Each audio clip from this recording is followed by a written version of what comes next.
Okay. All right. So this is a meeting that is one in a series about integrating SQL database capabilities and SQL databases into Wolfram Language. We've had some integration of these things for like decades, but this is a tighter integration into a full symbolic representation of everything. So let's get started. Where are we starting here? Are we starting on the entity algebra stuff, or are we starting on a demo? On the entity algebra. We're not going to start with a demo? No. I'd rather keep the demo for later if you really need it. But I'd love to see a demo. Okay. Why don't we? Okay, we can start.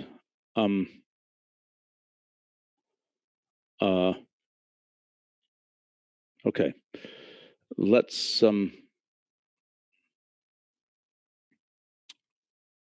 Well, should we start with the entity algebra or should we start with the demo? Your choice. Algebra. Okay. Especially. All right. Yeah. All right. Fine. Okay. So this is an entity store. This is our typical entity store form. The outer level is types. The next level down is entities, and the next level down is the properties of each entity and their values. Correct? Yes. Okay. So now what is this would be equivalent to?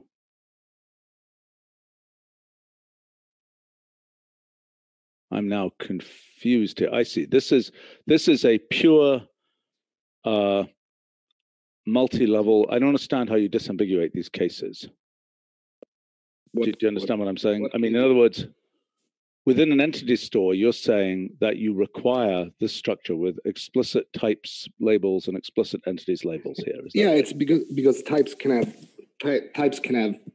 sub-properties, entities can have sub-properties. I'm aware. But I mean, types. So I don't need that. Where do the sub-properties go here? When there's types there, where do the sub-properties go? So there are properties that are global that go along the types. Properties that are for a single type go along entities and properties, and so on. Okay, so each one of these then each type has an entities key, a properties key, and potentially other metadata associated with that type. Exactly. Okay, the thing that's a little weird about this is that the bottom level here, right? This is more like this structure here. Just entity goes to property goes to value. It's not been decorated like this. One would expect instead that this would look like entity goes to, properties goes to, blah, blah, blah. Do you see what I'm saying? Is Tony here? Yes, I'm here. So you understand the point I'm making? Yes. But it's a little bit redundant. Well, maybe it's redundant. We don't know. It depends. If there are meta properties of a single entity, which are not, I see, your claim is that there can be no meta property of an entity, that all properties of an entity must be given as properties in that association. Is that correct? No. There can be computed properties that apply to everybody. Okay, yeah. Where does a computed property go? Under properties. They are per type, not per entity. That's the... Yeah, okay, that's a computed property. But what I'm saying is that for a given entity, look, there's an asymmetry here, right? Because here, you're saying, given a type, here's its list of entities, and so on, right? Yeah, that's why I wanted to put that stuff, like basically the equivalent to the second gray cell in your notebook. I wanted to put that in the second argument, because that would... No. Let's go back to what I'm saying, okay? So in this case, you've minimized this. So there is no possibility here of having these, for example, computed properties here, right? Mm-hmm. You've removed the possibility of that.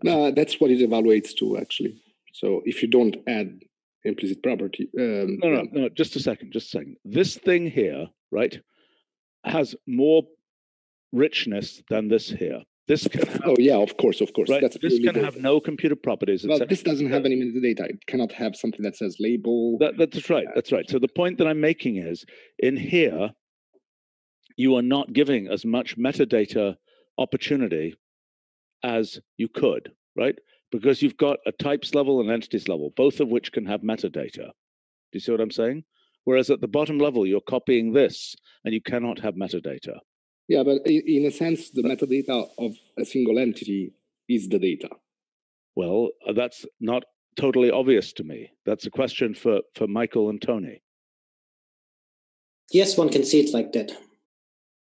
Like what? That it is merely given in the list of properties, or that there could be metadata? So a list of properties is general enough to be used for anything, however you want to classify that data.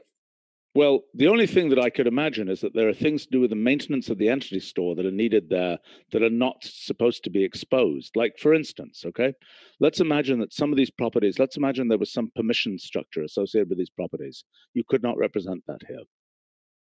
Well, you could represent it in the properties key, but you cannot make it per entity. So you cannot have like right. Okay. So to put that a different way, you couldn't. I mean, if you wanted permissions for entities, that would be hard to add here.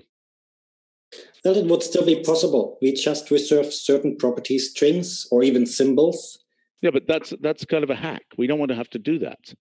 We want to be able to say, because the whole point is we've got enough structure here that we don't have to do that, right? The point that I'm making is I think there should be some mechanism to have, what this is basically entity property lists. This isn't really a list of entities. This is really an entity property list or entity values or something. That's what this really is, right? Yeah, that is true. Not really entity. Those are entity values. Right, and we could have a separate list of entities that could contain metadata associated with the entities. Yeah, that is true, and that would be actually very desirable for us working with the SQL stuff, because if you because that's clean. Then entity values is clean. You can just say that entity values has to be empty if it's if it has a backend, whatever it is, file, SQL, RDF. Right. Then anyway, that's a suggestion. Michael and Tony, what do you think about that suggestion? I don't see it. Why we need different types of properties? Is it because we should avoid reserved properties? Yes, most definitely. I mean, look, if we said entities here, then we could give all kinds of metadata associated with those entities, right? And if this here was called entity values, then that's what it actually is. And Stephen. So that means something like a label should be the metadata of the entity, or should it be a property? It depends what it is. Listen, look, I'm saying we don't yet have any interesting metadata associated with entities. But take my example of permissions. Okay?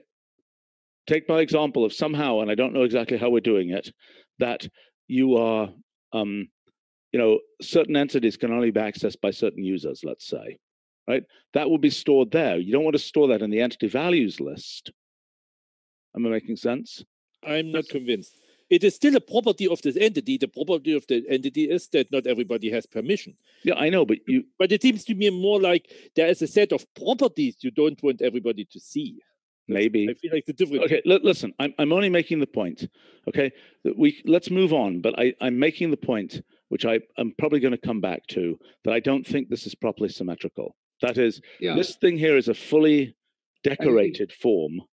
If you think about it, you could have something like, there's no reason why you're storing that association in the entities. You could store it in the properties transposed. Yes, right. And I mean, you could choose both, because that's quite symmetrical. And that's why, since in many backends, that core part of the data is the part that you cannot, it's the only part that you can store on the backend. That's why I wanted to completely separate it and put it where we now will put database SQL object.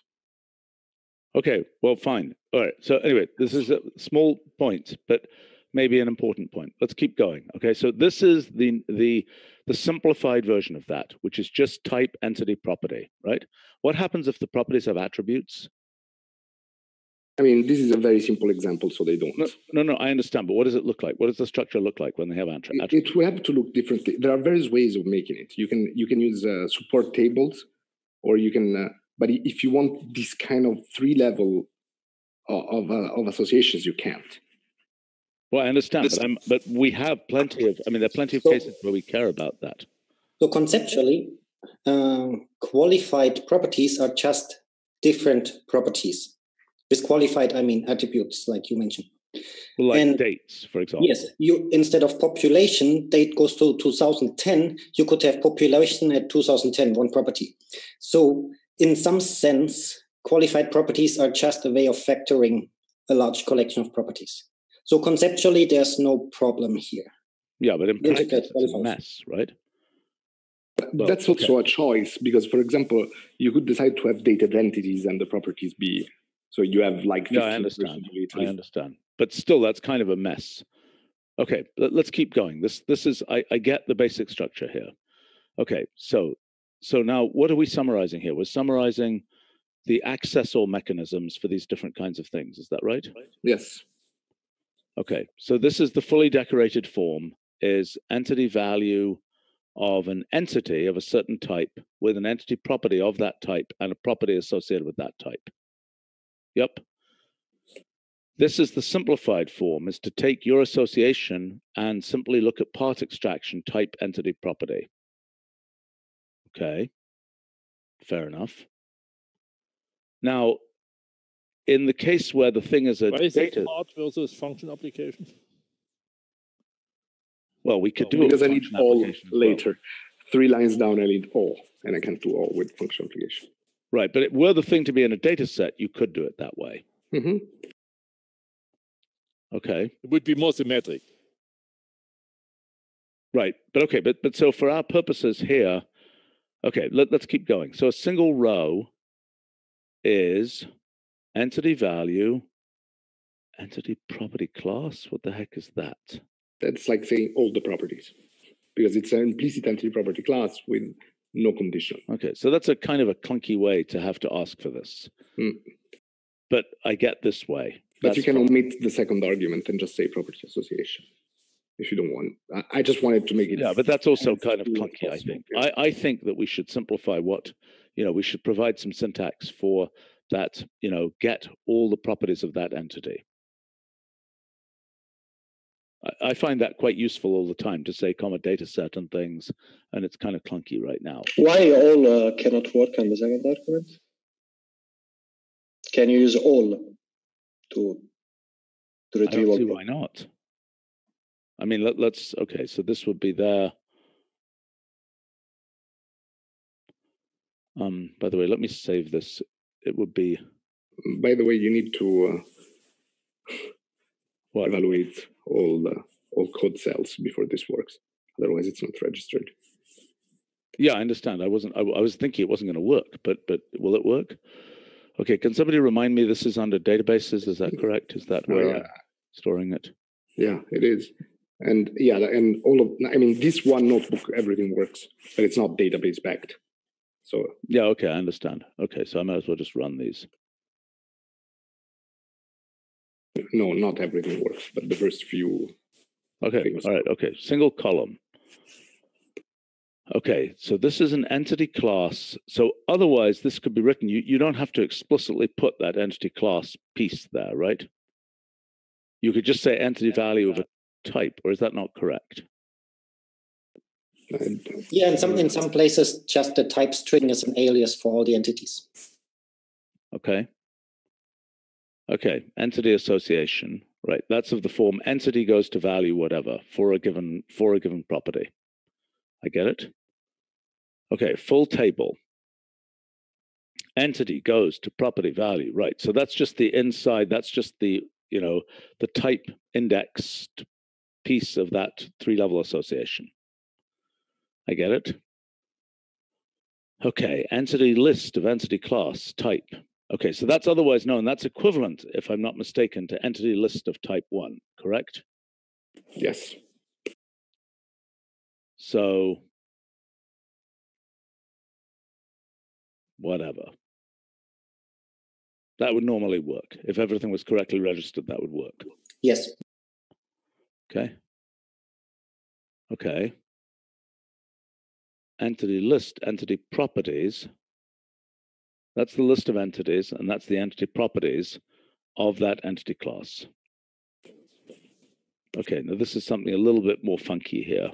What is this exactly? Why is there allowed heads? Because transpose doesn't allow you to transpose associations of associations by default. We're working on it. It's an ILD. Okay. We're working on it with association transpose, right? That was there's a function association transpose. Okay. Some properties can point to entities in other types. What does that mean? It means that like whenever you have like a person who has notable books properties. Yep. Yeah. Okay, but that indirection happens automatically, or that indirection? Yeah, no, it doesn't happen automatically. You have to still give that label of the path. Yes.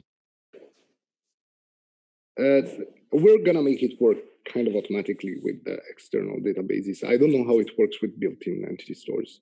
Like, well, of course, you need to do decision. I mean, if you have a foreign key to another table, so you have book and then an author, then you can, we can return the entity author, and this is just basically symbolizing the record because but I understand that. Contains the primary key.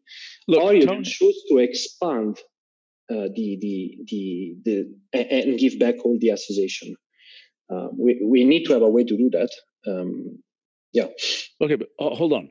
Tony has the stuff for the whole Sparkle path mechanism of so on, of indirecting through multiple kinds of these relations. Isn't that correct? Yes. Property paths. So how does that relate to all of this? Oh, we're going to have it as well. So currently we haven't made this connection yet because we just didn't get to it, but there's also a conceptual thing that we have to explore, because in the entity world, we usually have operators that we compose, while in Sparkle, we have more like a variable length pattern. And there's no real equivalent of variable length composition of operators. No, I understand. We've been through this before, right? Of the question of making a pattern construct that represents, just like blank blank represents an arbitrary number of arguments, we need something that represents an arbitrary depth composition. Yes. And we had worked on that before, hadn't we? We had some possible pattern constructs for that. We had the idea of property paths where you have a fixed sequence of properties, but it was not arbitrary lengths. Well, there is another way to express this stuff, which is a lot more clunky than Sparkle. That's the old way of SQL databases, and it's called Transitive Closure, and it uses basically it's like recursive width in Lisp. Right. It's really hard to reason around, but it seems horrifying. Yes. I mean, I don't think we need to do that. But just for a second here, what we want to do is we want to be able to say, given something like this, right? We want to be able to say an arbitrary depth nesting of these things, right? We want a pattern. Yes. But why don't you allow blanks in entity property path directly? Well, you're asking Tony that? No, both of you, I guess. Like instead of thinking it as a composition, which is a little bit more brittle than actually an explicit entity property path, because you're kind of assuming that things never return. I see. But I mean, it's still of interest to try and get, from a language structure point of view, it's still of interest to get a pattern for this. Yes. Yeah. And I don't see any fundamental problem with calling it a composition pattern or something. And essentially what that would be, I mean, I think what one wants to do is to make it as if list, so to speak. So it's a composition pattern that would be something like blank blank. And a composition pattern would mean that, in other words, the rule would be, what is the function that does that? We want a function. What function takes FGX like that and turns it into? I'm spacing for a second. I mean, it's essentially a fold. Yes. It would not be too suitable for application to an argument. It is rather find whether there is such a composition. No, I understand. I understand. The thing that I'm asking the question, what function takes this to that? Do you understand my question? Yeah, it's one that we just added. What is it? It's probably going to be in the COs of curry. Shouldn't not construct do this? No, construct does no. Construct, boy, we should be able to know this immediately. Construct of f of x, y does that. It does the opposite. Right?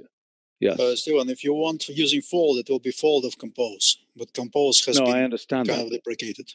Yes, but this is more like, boy, I cannot believe we don't. Okay, represents a composition like that, right? Boy, it's weird that we don't have a function that does this. What's that? It doesn't. I mean, the H is different from the composition point of view. Right.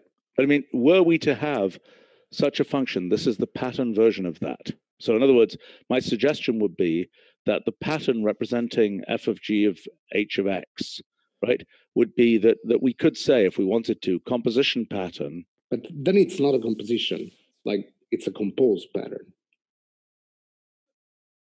Because it doesn't have the H at the end. You mean it doesn't have the X? The composition pattern would be something which in a literal form might be like that. Right, so it's similar to just having, so one question is, why is it not composition? Why is the whole thing not composition of double blank like that? Because composition, I mean, if you write composition of blank, comma blank, that evaluates whereas blank. Cannot tell that blank I see. Okay, but so composition pattern, if we had a composition. Oh, but actually, it's. I mean, the fact that composition of blank or blank evaluates, it's not a problem because that would work. Yes, because it isn't arbitrary length, right? Yes.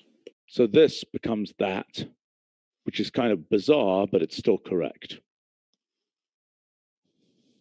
Right. So maybe we already have the solution to this problem. Maybe it's just putting patterns into composition. But this is, I feel like, a too simplistic one, because for practical cases, not all of the functions are univariate. I see. Okay, look, this is a separate discussion. Let's, where should I save this? Also, if you put blank blank and that evaluates, then it actually means something. Like you can have a list within multiple Fs applied to X that would match. All right, listen, this is a separate discussion. Let's not go down this. Can we get this into an ILD discussion, please? Who's PMing here? I took a note of that. Okay. Okay. We had a question on the live stream here. Do understand the focus here is on relational database relationships, but in the future, will it be possible to reify relationships in this model? Note, this is more typical of entity relationship models and currently in use by Neo4j. Who can comment on that?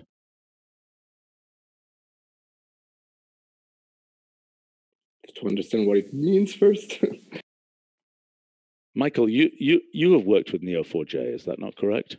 But only as a user, nothing at this level. Okay.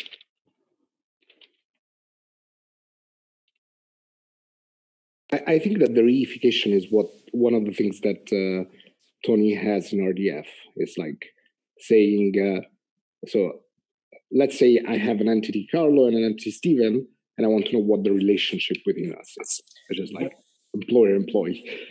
So you, instead of finding the value, you're finding the relationship connecting them, what the property is, basically. So in RDF, there's a concept, reification, and it has a well-defined meaning. So it is making statements about statements. I see. So it's taking the edges of the graph, so to speak. Yes. Is that right? As well as the nodes. But without leaving the graph. So there's a special vocabulary for modeling that. Right. I understand. All right. We think about that in a little bit. Okay. Okay. All right, let's keep going here. So entity structure or type-like primitives. So those that correspond to a whole table. Okay, so this is now, okay, so this is the functions we were starting to go over last time.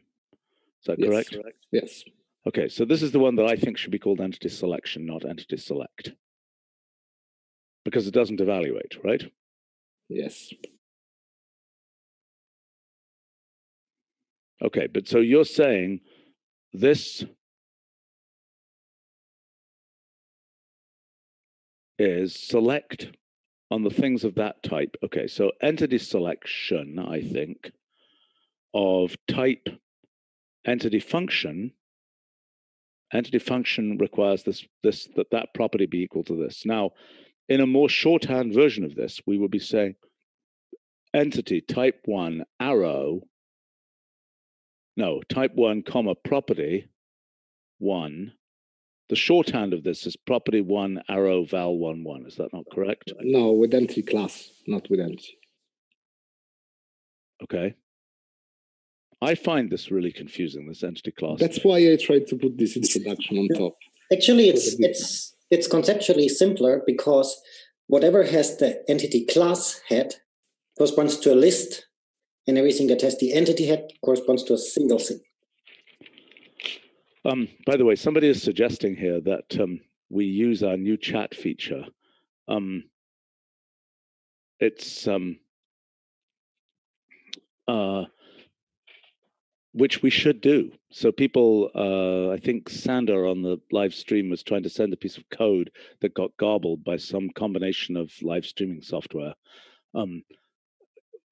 Yes, I think that's not for today because we're going to mess around for too long trying to figure out how to set this up correctly. But for another time, we should actually use Wolfram Chat and let people send stuff in through our proper chat channel. That's something for the folks who are dealing with the live stream. Okay, to be continued, to continue here. Okay, so let's keep going.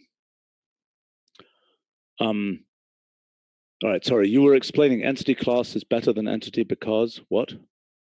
So the analogy is that whatever has had entity class represents a list of entities, while if the head is entity, it's a single thing. Yeah, fair enough. I just don't really like the word class because it reminds me of so many different weird things, you know, and originally that came about because we had named entity classes like, you know, European countries as opposed to something else, rather than this kind of constructed class, if you understand what I'm saying. But implicit classes, I mean, I'll cover it at the end of this notebook. Implicit classes can now be subsumed in entity select, and in some cases in sort by plus take. Okay. I think it's actually the right word because it even it goes around any issue if it's a set or something like that. It's general enough to cover everything. All right, fair enough. Okay. All right, entity sort by. So that is sorting the entities in that type by that property. Okay. But again, this is a noun form, right? Because it doesn't actually do it. And this is, I mean, this is more like, if I'm not mistaken, entity sorted by, except unfortunately, it's not really entity. It's entity, it's some kind of... Yeah, it's again a class. It's not a single entity. I mean, arguably, I mean, I hate to say it, but this really is, if I'm not mistaken, entity class selection. Is that right or is that wrong? No, it's a selection of the entities, not of the entity classes. No, I understand that, but... Well, it's actually select entity. Something like that. What? It's I mean, this is, look, this is, what this is entity class sorted by. Am I correct? Yeah, but there sorted is an adjective to entity class. In the other case, selection is not an adjective to entity class. Why not? Because it's going to give an entity class. No, it's entity class selected or entity class filtered. Not selection. No, I understand. It's not a selection of the entity class. It is selected to give an entity class. Yeah, right? It is a thing selected to give an entity class. So maybe it is correctly entity selection. Okay, let's keep going here. But I don't dislike the idea of them all starting with entity class rather than with entity. I have a little bit of conceptual problem with this one. It is definitely useful and we want it, but it is somehow conceptually different in the sense of it is a useful tool for how to get certain things out in a certain order. But with, say, with equality and other things, I'm concerned we are digging a hole for us, that we never come out. Wait a minute, what equality thing? Like, you start with a certain entity class, and then you sort it by. Is it equal to or not? Right. Right. I mean, what do we think is the answer for that? For associations, the answer is not. Okay, but so for associations, they are ordered and they are not equal. The association with keys A and B is not the same as the one with keys B and A, correct? Yes. I'm correct about that, right? But for pattern matching, it is possible to pull out an association is considered orderless for purposes of pattern matching. So in other words, if I have a pattern that says, is that correct? No, only with the key value pattern. You can ignore the order. Okay, right. So if you're pulling out a particular entry or collection of entries, they can be pulled out regardless of the order in which they happen to appear. Is that correct, Tony? Yes. Okay. Oh, one comment about this entity sort. It's not necessarily an entity class that's being sorted. In principle, wherever you can have a class, you can have the explicit list of entities. So this represents the list of entities in the sorted order. So we shouldn't make it too specific to class. I see. Except when you have a list, you already evaluate to separate entities, and the class stays more lazy than that. Yeah, that would be a problem if the data changes. That's where it's not really that equivalent. Okay, let's keep going. We're going to have to loop back to this. Okay, the very bizarre entity annotation, which I can't stand the name of. I mean, that's a thing that basically pops up more. It is a thing that adds more properties to an entity, right? Append, yes. It would be entity append if you think in terms of association. Well, I don't think I can't stand entity append either. That's totally weird. I mean, this is basically, the description is represents, let's write the description, okay? Represents a new entity class. An entity class? Or, yeah, okay. An entity class in which properties, a computed property, basically, in which computed properties have been added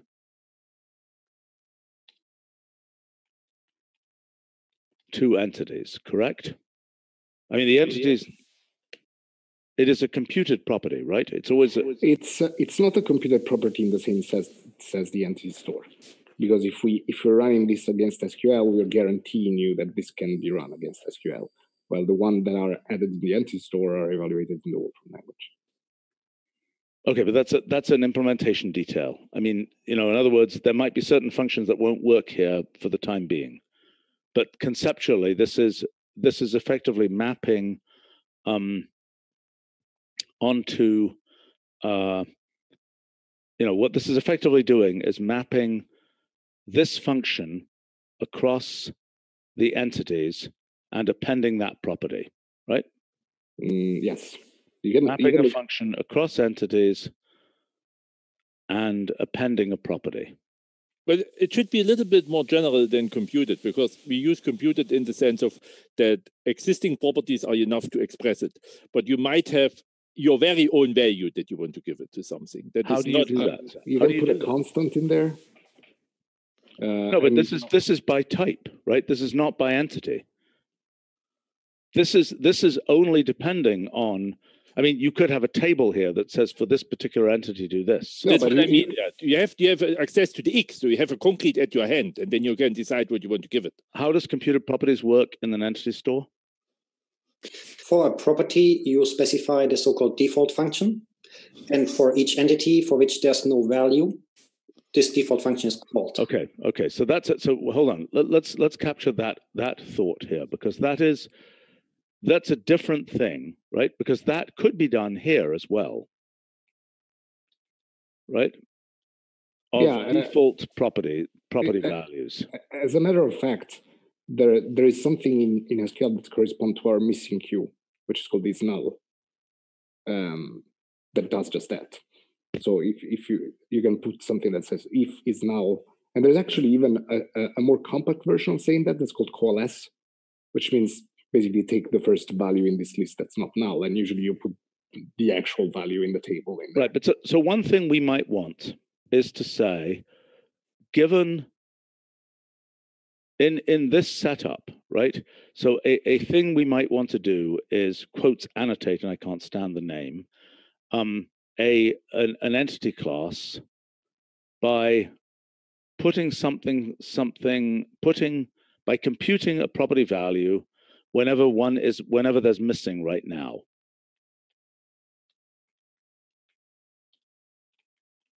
Is that right? I mean, that would be a typical thing we might want to do. This is as opposed to that's a subpart, but here's a good example. So you might well know the sum of the mass of two things without knowing the individual ones. How do we represent that here? But hold on. One of the features here is that in this entity annotate, you are appending that property. It is not that the property already exists and you're modifying it. Yeah, but you can shadow the older one. Okay, so wait a minute. So this function will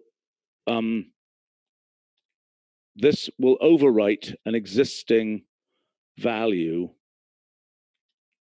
for a property. So let's understand how that relates to what happens in an association. So if I say in an association, A goes to 1, A goes to 2, right?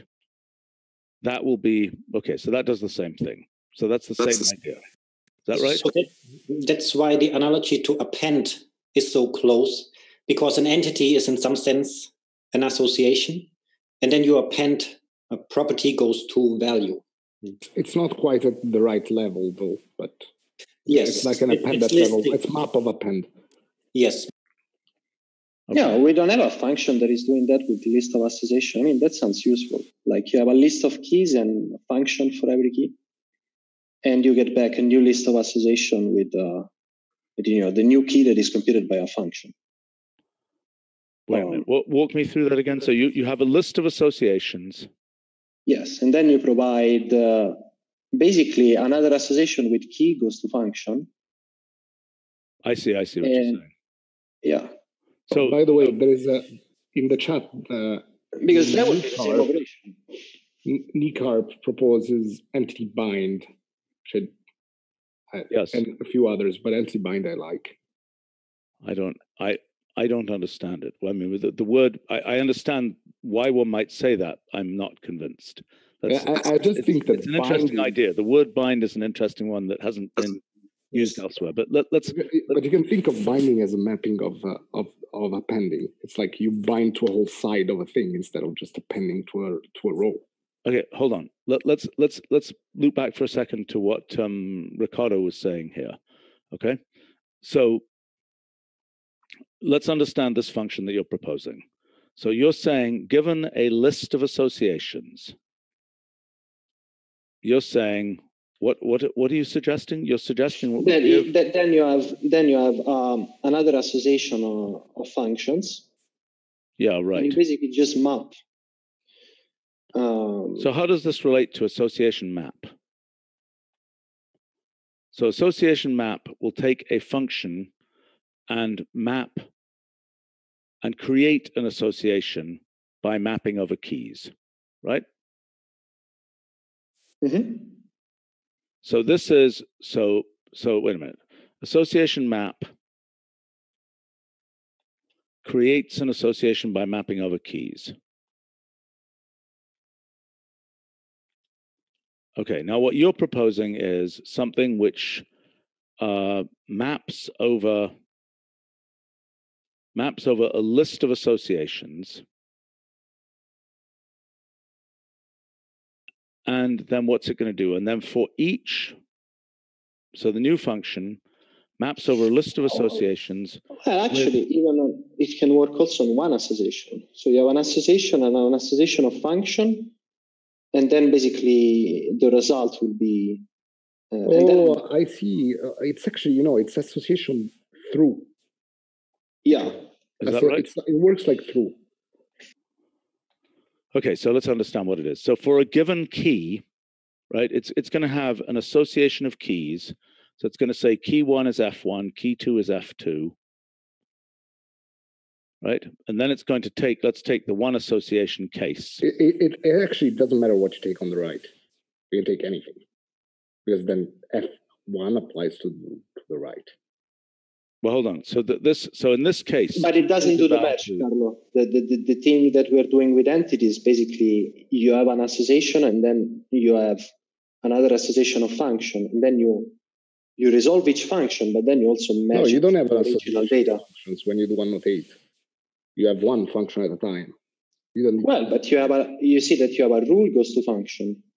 Now you can take. So this is the behavior you're talking about, correct? That you're taking what this is saying is, given the associations are going to have, this is an association of functions that are being provided to apply themselves to the corresponding keys in here. But that's not true. True is anything on the right. This is more like thread. Yes, I agree. But we already have a concept of association thread. What is that? It doesn't do that. So association thread, I see. That creates an association from, this is more like an apply, right? Or a map thread. What is this? Is this an association map thread? What would association map thread look like? No, that's not the right thing either. No, it is actually thread. Association thread is association and first thread and then association. Like you can write That's it as correct. Association of compositional thread. This is really doing the same thing as thread. I don't think so. Actually, you know what? This could be thread. Could just be thread. Like if thread works with applications, it should work this way. No, because this is function application, right? That's not what thread does. Thread would combine those things. No, right. It's through that does that. I think so. I mean, through, but this concept is given a collection. This is some kind of key apply, I think, or something more like. It's a funky thing. I mean, it's something more like association apply, because what you're doing. We have key take, we have key drop, we can have key, either key apply or key. But this is not doing anything to the keys. It's leaving the keys unchanged, so it's not a key function. Yes, this is right. But I think it's more like association apply by using a function. What? It's creating a new key by using a function. Look, but you know what, Stephen, this thing doesn't have to be about associations. And I'm now convinced that we don't have an equivalent concept. This is a through thread. It's like takes two lists and then applies the first function to the first element. I see what you're saying. Okay, so let's look at that concept. Okay, so you're saying through thread, and it will be just F1, F2, F3, and then a list ABC. And the result of that would be F1 of A, F2 of B, etc. Yeah, and then by the fundamental lemma of association, then you know what it has to do with associations.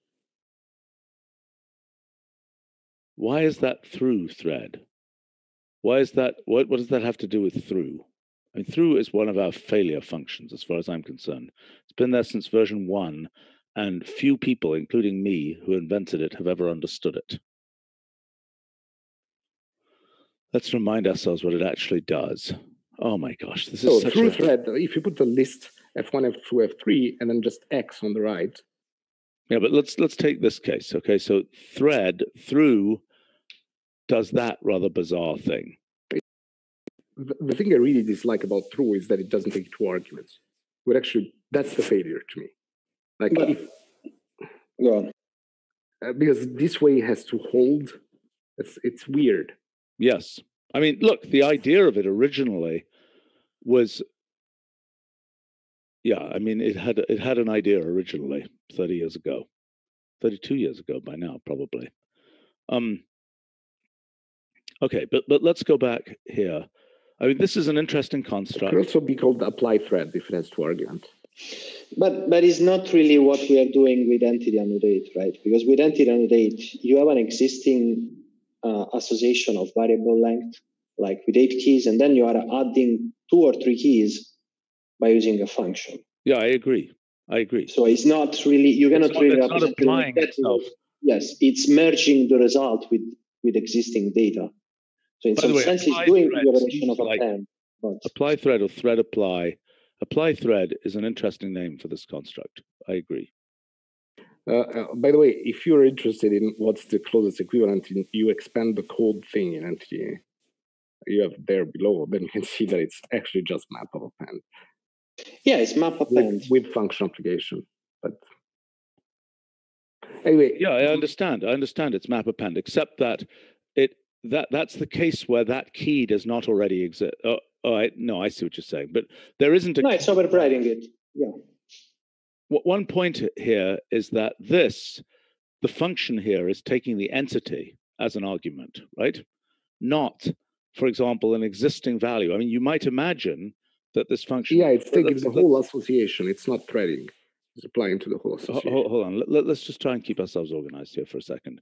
So this is the possibility of an apply thread function, which we should discuss as an ILD function subsequently. And this now is, we're talking about, this here is your entity annotate whose name I can't stand.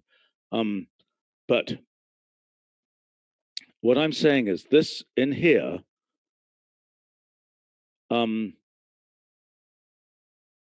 this thing, this X here, what is this taking?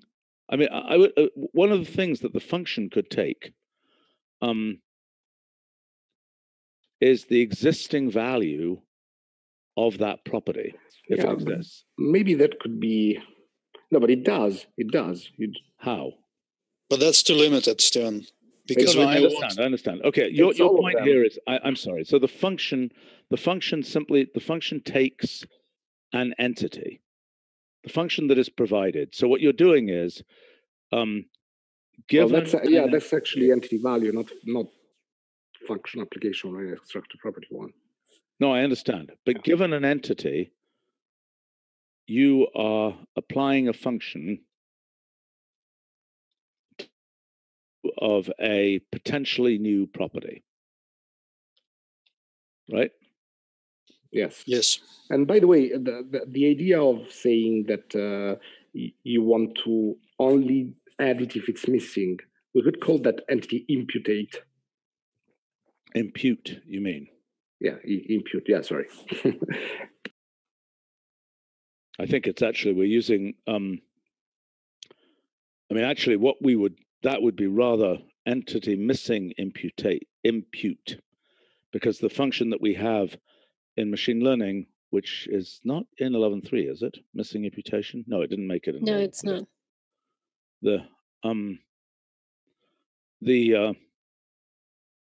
Okay, that's let's not go down that particular rat hole, because that leads to all kinds of funky stuff about. Well, anyway, that's always something that you can write with entity annotating. Okay, let me still understand what the core concept of what you're calling entity annotate is. It is taking a given implicitly represented class of entities. Well, can this be an entity class, or can it only be a type? No, I don't know. All of these things compose. Okay, so I could say entity annotate of entity selection of entity blah, blah, blah, blah. Yeah. Right. Okay, so what this is saying is this is a way of appending properties. Okay, so this thing is a way of appending. What you just brought, it's actually very interesting. So if you wrote it the other way around, entity selection or entity annotate, you can create a property and then use it in a subsequent filter, and this is actually compiled to SQL. So it's basically, what you're doing is basically a width, but is on the other direction.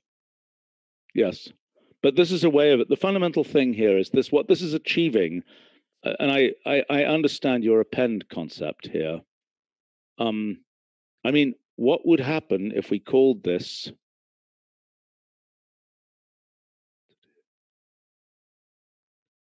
Oh gosh, I don't know. This is a horrible name. That's horrible. That's horrible. Yeah, it's hard. I mean, yeah. But in addition, this is not a thing that evaluates, correct? Yes. Nothing evaluates until you say entity list or whatever, or entity value. Yes. So,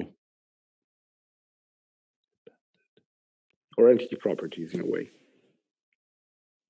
That's horrible too. No, I mean, I say entity properties does evaluate. No, I understand. This name entity appended is equally horrible. So the issue is, I think we need, I mean, entity property add, not append, but just add. Entity property add, that sounds like an L value. I mean, that sounds like a thing that makes mutable changes, so to speak, mutate something, which this is not. Right. Yeah, the thing is also that I don't like it to start with entity property because it's not an entity property like thing; it's an entity class like thing. Right, but what it's doing, it is acting on properties. Yes. From that moment on, you get a new property. No, it's acting on the whole entity class.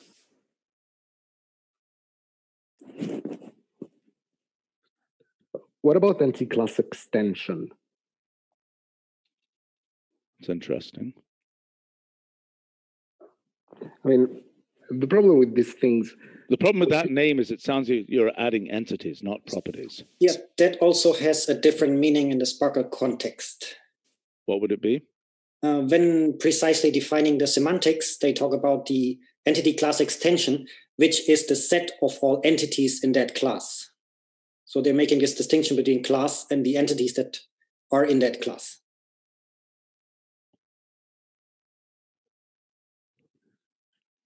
What about something like this? Entity property extension?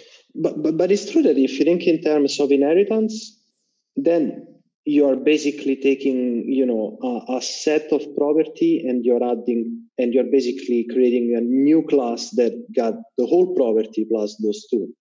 Yeah. Anyway, I understand the naming game is fun, but that was not the original objective of this meeting, and we don't have a lot of time. It's not, I understand. Fun is not what I would characterize naming as. Okay. The naming is very hard work. Yeah, sure, but we need to take some decisions. Okay, all right, fine. All right, so I would say that the least crazy names here have the word extension in them. Yeah, I agree. Yeah, okay. It's actually clear what it is. You are creating a new runtime property type, yes. So I was going to originally call this group by, entity aggregate by, but... wait a minute, that's the next function we're looking at. Yes, yeah. Okay, all right, so I think I've understood this function finally. Okay. So now you're going to throw another function out. Okay, so this works kind of like group by in the Wolfram language, but it has different ordering of arguments. There are some things that are compulsory that are not in group by. So basically what this does is that it takes an existing entity class, yes, then it collapses it by prop 1, yes, and then it takes the groups, each group, and applies entity function to it. So in this case, it takes, the entity function takes entity classes, not single entities. Bluff. That's why you need something like total. Wait a second. Entity function is not allowed to do that. Entity function is a creature that takes entities, isn't it? No, it's a creature that takes, entity function has the same semantics as entity value. So basically, if you look at the way at X blah property inside, let me understand that claim. Okay, your claim is entity function. So entity value can take. So this is entity value versus entity function semantics. Well, it's actually entity property and entity function have the same semantics. Well, no, wait a minute. Make a decision. Which are you talking about? Because entity value right, can take, you're saying entity value, let's imagine entity value takes let's give it an entity class, okay? Okay, what I'm saying is that if you say entity value of entity class, comma, entity function, or comma, entity property. What am I going to get here? Let's say I say a class of countries here for Europe, right? Yeah. That's entity value. Now I say GDP, for example, here. Mm-hmm. So now I'm going to get something which implicitly does no. Okay, so that gives me a list, right? Yes, but I believe what you can do is if you write entity property there instead of GDP. Yeah. Write entity property country, comma GDP.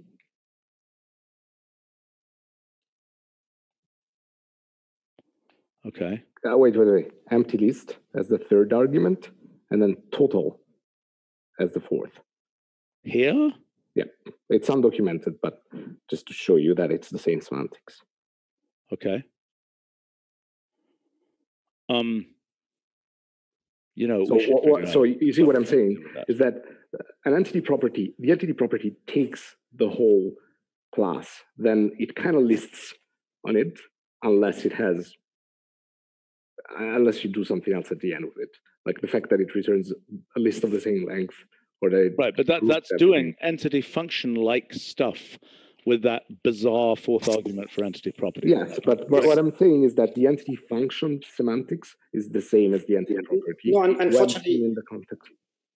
It's not the right analogy because this is not considered an entity property. What's not? This aggregating property. There's completely different properties in the sense of how it behaves from all other properties. Okay, what I'm saying is that in terms of application, it behaves the same. Okay, let's go back to entity function for a second, okay? My understanding of entity function is that it is an unevaluating thing that takes as an argument. So, Stian, just write entity function of X over bracket population. Well, okay. Yes. Yeah, right. Okay, so this thing here, you claim that's equivalent to, that thing is equivalent to entity property of, now it has to have a type, right? Yes. Of GDP there. Now, why does entity function not have to have a type? Because it's applying itself to the... It's inferred. Type. The properties that you call can have a type. So there, you can actually fully expand that more and say that instead of having X applied to GDP, in there you I understand. That's an explicit entity value, entity property creature. Yes. That's just the shorthand. And we actually do support entity value in there. Okay, so what's the difference? So why do we need the function, entity function? Because I think that it's important. Well, first of all, we need to distinguish from what function does with association, which has very specific semantics. Secondly, I think it's also important that we are explicit in the fact that this doesn't run in the kernel, because it's going to be very important for people who are doing performance critical things. So if this is going to run over 1 million or 1 billion rows, you better make sure that that's something that is externally evaluated and so it can be done out of core. Well, okay, but so your claim is that the entity family of functions are all non-evaluating creatures, except for entity value, entity list, entity properties. Right. It's a little weird that this thing, that the feature that is different here, I mean, that would otherwise just be X of GDP. It's equivalent, its value is the same as X of GDP. It's merely that it does not run immediately, right? Yeah, just like function. But the difference with function is that in function, you have this thing where you can say, in function, you can put everything, and it's actually completely opaque what you put, and you can replace it with a symbol with down values. Anti-function, no. It has to be there, it has to be explicit, and it has very specific semantics about what can be put in. Yeah, I understand. Maybe its name is not totally obviously correct. It's really a function because you can apply it to a single entity and it will give you... It's probably an entity property function because it's more like an entity property, like an entity. but you're saying entity property function? I don't quite understand that. I mean, so why are you calling it that? I mean, it is a function that applies itself to entities and classes of entities, correct? And as such, it is entity property-like. So if entities are bras, then I see what you're saying. Yeah, properties are cats. I see what you're saying. So in other words, this is, that's actually an interesting name, entity property function, because entity property is the immediate evaluation thing. So if I say entity property of, country, GDP, whatever, population, whatever it is, right? And then I say here, USA, then that is the immediate, well, okay, so there are two forms of this that I can do. I can either do that, or I can treat that as a function, and I can apply it to this, correct? But you will be able to do the same with entity function. No, but hold on. So entity function, hold on. Entity property function, if I were to write that here, would not evaluate until I say Sure, it would. value. No, it would. No, because you just told me it wouldn't evaluate until I say entity value. No. This syntax is like entity value, is like a shorthand for entity value. And so if entity property is entity property function is entity property like, then it implies that this gets expanded into entity value. Blah. Okay, so then what is the case where this doesn't evaluate? I mean, also I point out entity property doesn't evaluate either. Yeah, it's the same as entity property, exactly. Okay, so then here, then this form is entity property function. And then your point here is that this could say, that the point is to make a nice notation where this can say X over population and so on, right? So you can do a computation like that, which is a Yes, exactly. thing. You can't do these computations with properties unless you want this algebra of keys, and this allows you to do this in a clean way. Right. So I think you're right that this is really entity property function rather than entity function. I'm not certain, but this is looking at these two cases, so that the direct analog of this. Okay, all right, let's keep going here. So one question for practical cases, how would there be a different version for lists for efficient processing? So the entity function automatically lists efficiently. So it behaves like an entity property that can be applied to a list of entities. But we wouldn't give our own attribute like we can have in the third argument. It's not necessary, Michael, because it already internally does that anyway. It's not immediately applied in the query. All right, so if it deals with a list, it will know that it deals with a list or with a collection. Okay. Let's look some more here. Actually, let's just look at a couple of things from the live stream here. Michael Hale is asking, is the allowed heads option for transpose going to be documented? I believe the answer is no, because we are trying to make a proper association transpose. Oh gosh, it's mentioned deep in one tutorial. That's kind of horrifying. Yeah, I believe that where we're going with that is we're intending to have an association transpose. Is that correct? Or is this the wrong group to ask that question? Sushma, do you know? Oh, it's in our queue, in our LD queue. Okay. But I can push that forward. Okay, Michael Hale. Apparently I've used through before in this situation.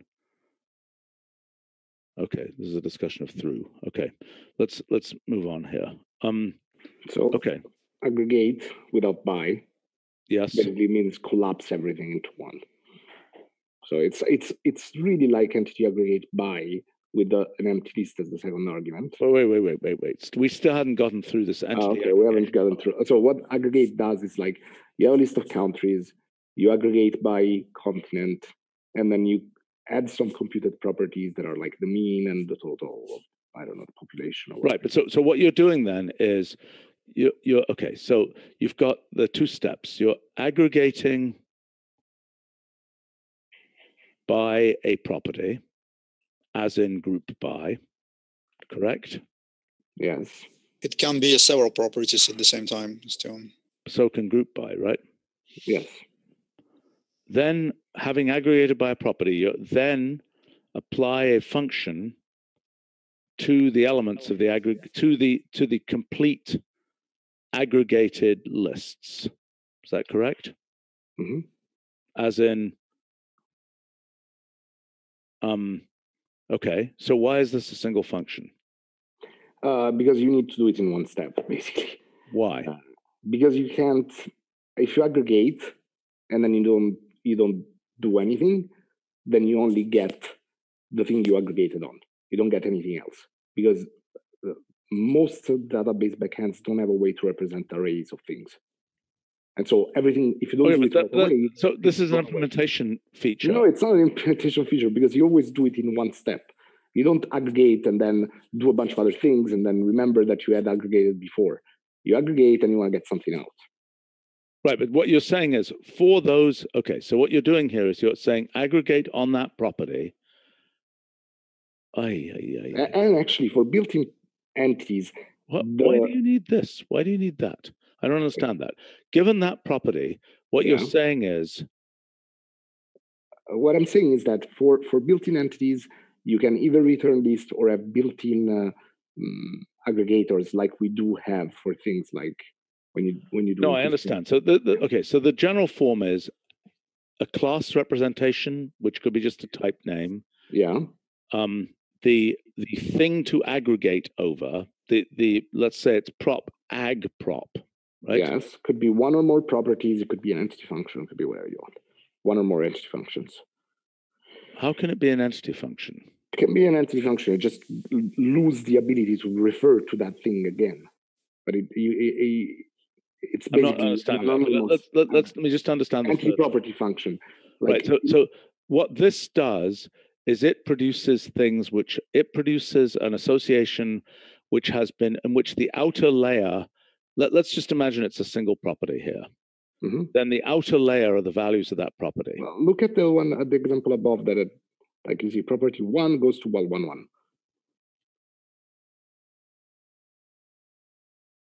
Okay, lovely. Okay, but now I don't understand this. I don't understand. This is doing some kind of entity extension thing on top of this. Whereas what it could be doing, it has to.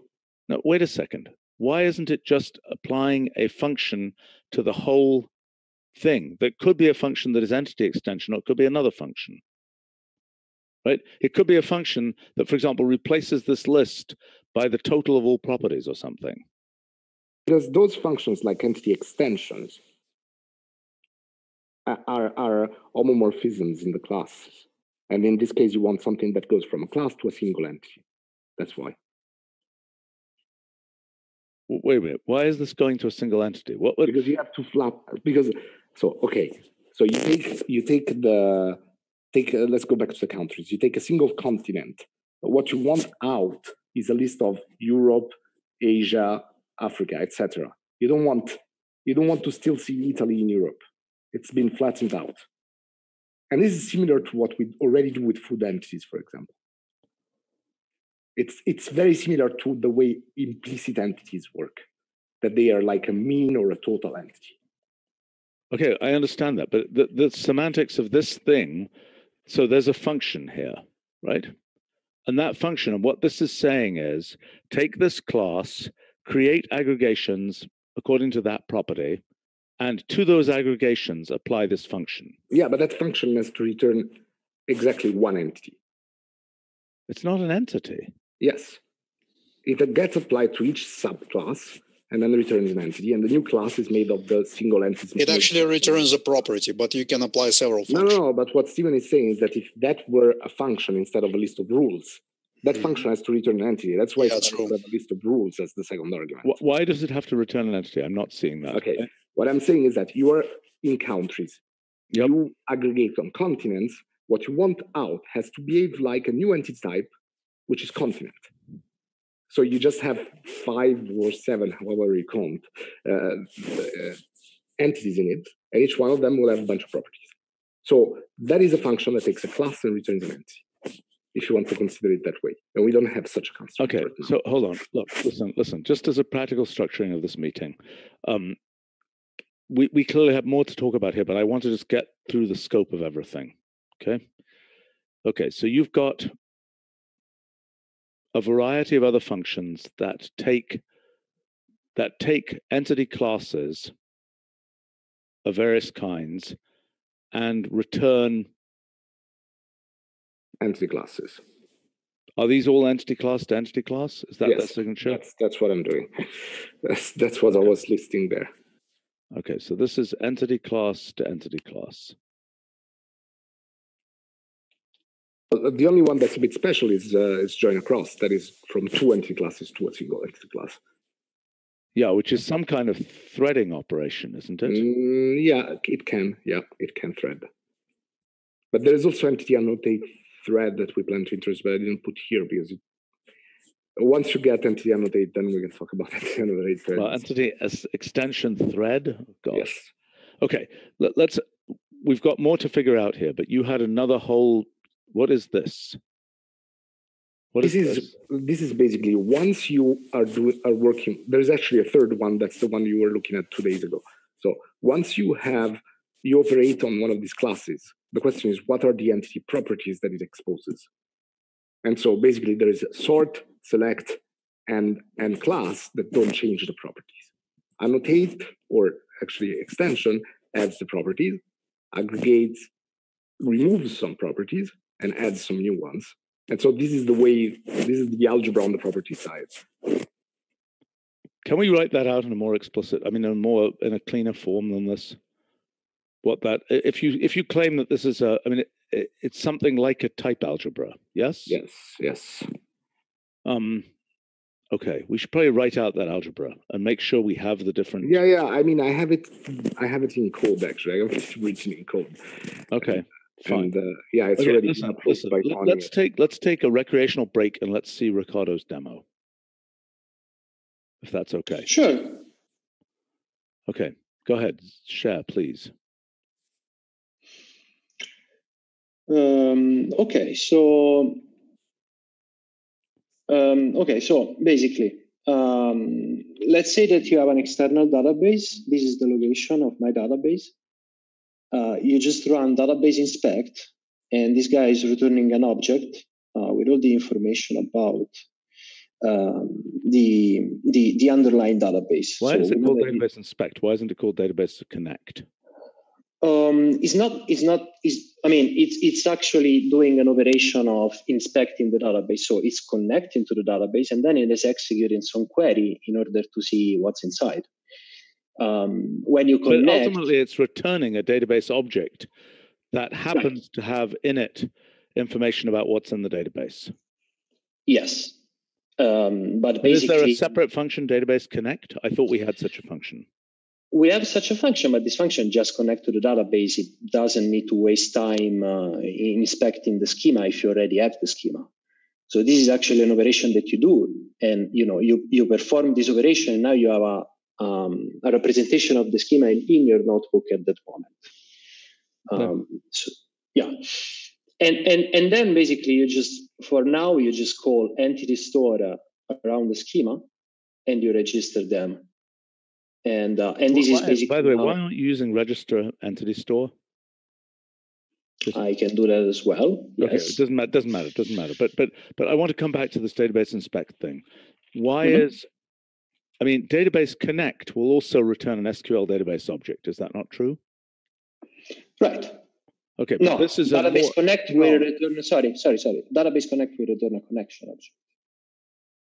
And so when a schema might or might not return contains all the information about the database. So you can inspect and select only two tables. For example, if you have like a huge database with hundreds of tables, and you know that you will be only dealing with two of them, you run database inspect with just those two tables, and you get back basically the schema for those two.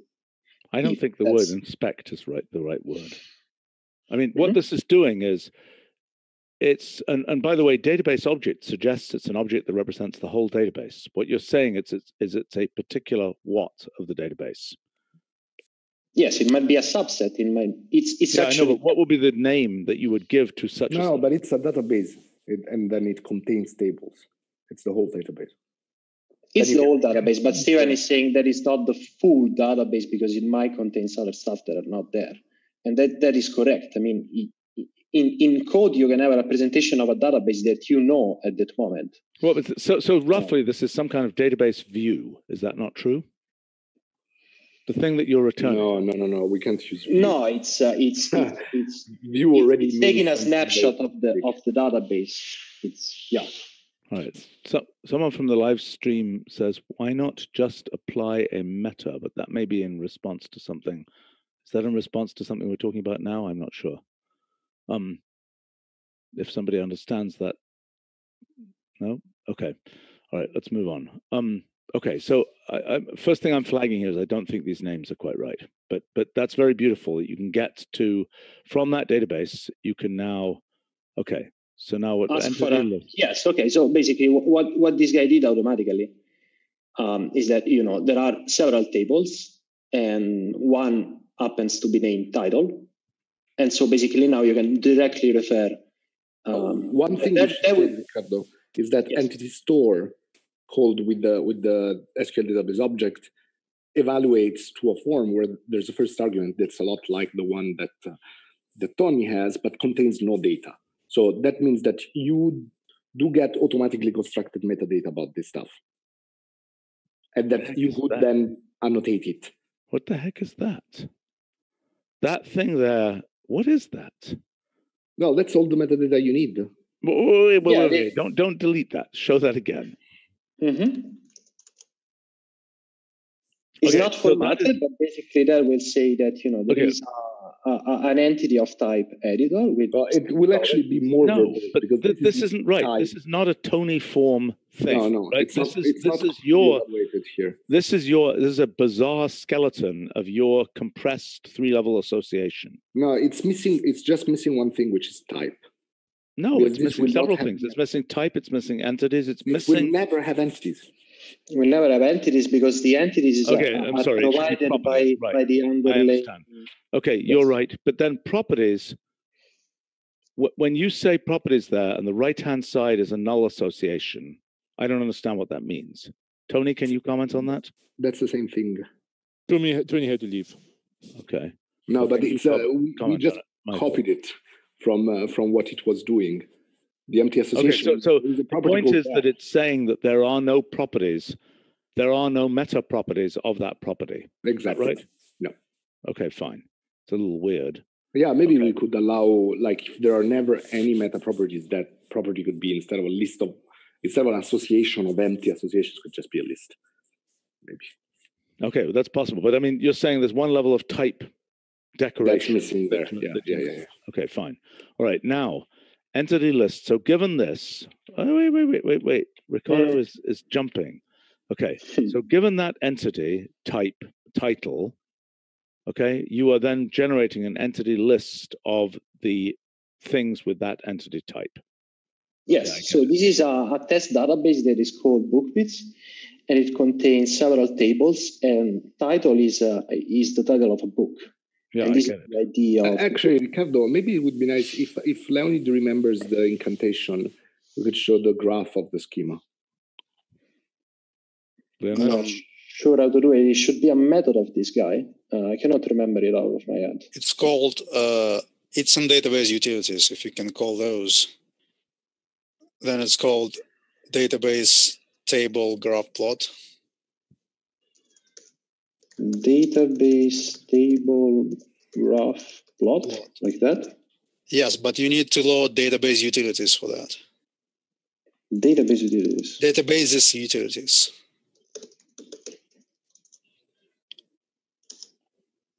Strange. Database table graph plot. Why don't you look it up, Leonid, and let us know? Okay, you go on so far. I'll just let you know. Interrupt. Yeah. Okay. All right. Keep going here. And so yes, and so basically, if you ask for the entity list, you got basically the. I understand. Right. Yes. Okay. And then if we can extract some properties and ask for property association. Why couldn't you just ask for data set there? Not sure if you can do that. Try it. And lose the data set at the beginning. Oops. Yes. Okay, beautiful. Nice. Okay, so hold on. Let me read this. Okay, so the first element there in that entity value is the title entity. Right. Okay, I get it. Yep. Beautiful. Yes. Okay. So now let's see how entity. Unfortunately, for some reason, I need to fully qualify the symbol. This is not in system context yet. So, and so basically, you can call entity value directly with entity function.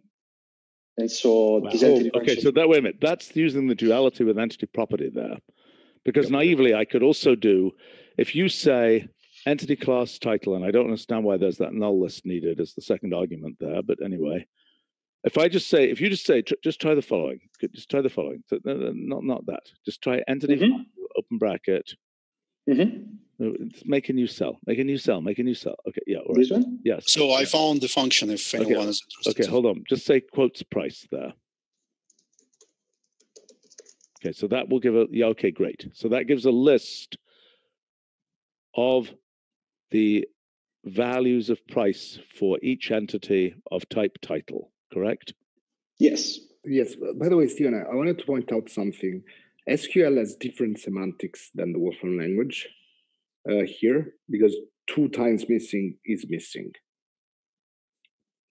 And I don't know if this should be considered a bug in the current entities or a bug in SQL. I think it's desirable that missings propagate, because if you do missing divided by missing, it should not be. Well, I think there are different kinds of missing. Sometimes you want this, sometimes you don't. Yeah, but what I'm saying is, should 2 missing simplify in a fraction? Not missing divided by missing. That's very bad. It's like that's what's happening. No, wait a second. Right now, if you say missing of not available divided by missing of not available, you'll get 1. Yes. Right. But what I'm saying is that if you're doing that with entities and like you're computing some kind of density and you get into a column where both are null, you should not get 1. No, absolutely. I mean, look, I've been arguing for some kind of UUID mechanism for missings for ages, but nobody has been buying that. Yeah, but I see what you're saying, that all missings should be implicitly unique. That's correct. No. As indeterminates are implicitly unique. Yeah, but indeterminate, if you do indeterminate. Like 2 times asking for the same missing not available is the same missing not available. I know. If they were UUID'd, we'd be in good shape. That depends how you ID. Like if every time we make a new one, we are in bad shape. No, I understand. But every entry in the database, if every entry in the database has a UUID and that UUID is recorded in its missing, then every time you ask for the density of Einsteinium or something as a gas or some such other thing, which probably isn't. Well, that would mean that basically, I mean, we actually do have something that says that missing should kind of always have 2 arguments. And so their missing not available could also have information about the entity and the property. Yes, it could. And perhaps it should. It should, yeah. Well, but anyway. I think part of the issue with that is whether missing should have a print form. And we keep on having the argument with Itai about not hiding what missing is in a print form.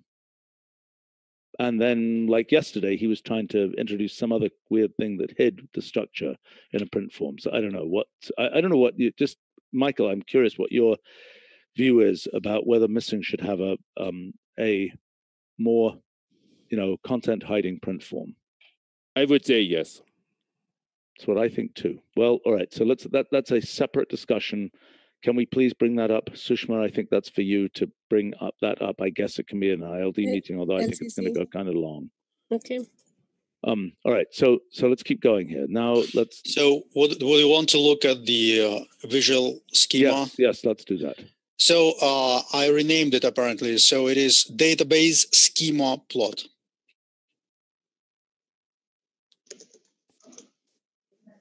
And you apply it to the SQL database object. So to schema. Okay, he's doing something. It's a bit, the labels are rather ugly there. It's Well, strange. but there is some unevaluated source. Are you on master, Ricardo? Yeah, but I don't want to move away from this configuration, otherwise I will risk to. Yeah, because I'm also on master and it works for me perfectly. Why don't you share? Okay. You can share if you want. Yeah, I can. Okay.